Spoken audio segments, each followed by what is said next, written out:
All right, so some considerations on gathering nuts, and this really applies to any type of nut, whether it's acorns, chestnuts, black walnuts, pecans, whatever.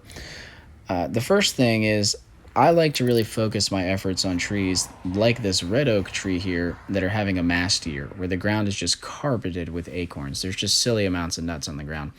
And masting just means that, it's having a bumper crop year. A lot of our nut trees will adhere to this sort of schedule where they'll have a huge, massive year of production, and then they might take anywhere from 1 to 3 years off where they're hardly producing any nuts. And I find it's well worth your time to focus your efforts on those trees for gathering, because you can gather a lot of nuts in a very short amount of time as compared to, if you're not under a masting tree, you might just be looking around, you might find a nut here, a nut there. It's pretty slow. So that's the first thing.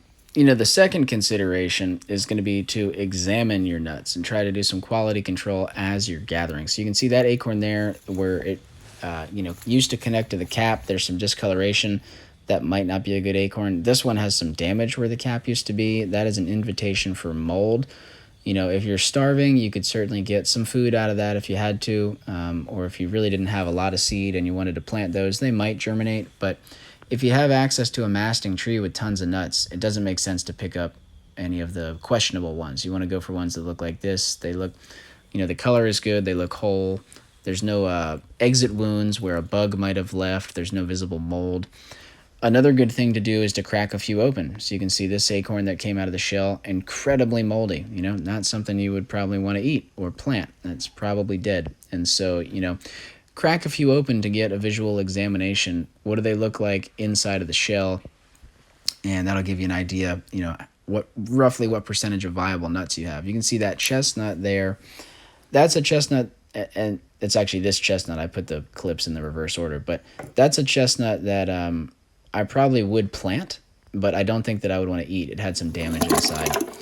Another thing you can do is called the float test, where you take your nuts and you drop them into water. And generally speaking, the nuts that sink are going to be viable seeds and probably safe to eat. They probably don't have any bug damage or mold. It's not 100% true.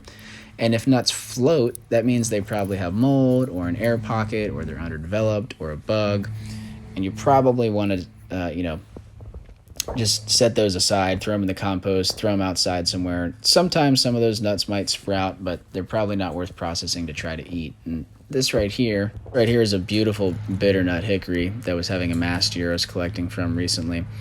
And I do want to mention on the whole, the float test thing, it's not 100%, okay? So, if you just have a handful of floaters, I would just toss them out. But if you go and float your nuts and like half of them are floating, I don't know. I would hesitate to throw them all out. I would cut a few open and do some examination. Some of them might be good. The float test doesn't always work 100%, like I said. But if you can, smash a few open and visually examine them, you can get a pretty good idea of what is going on.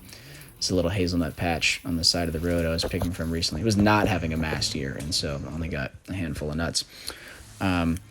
Chestnuts, like I said, they're an interesting crop. They don't typically follow the masting cycle. I'm not exactly sure why that is. Maybe it's because they flower kind of later in the year. They're not as susceptible to frost damage in the at the flowering stage of their life. But chestnuts tend to produce a decent amount every year. There's some variation from year to year, but they're a pretty reliable crop overall.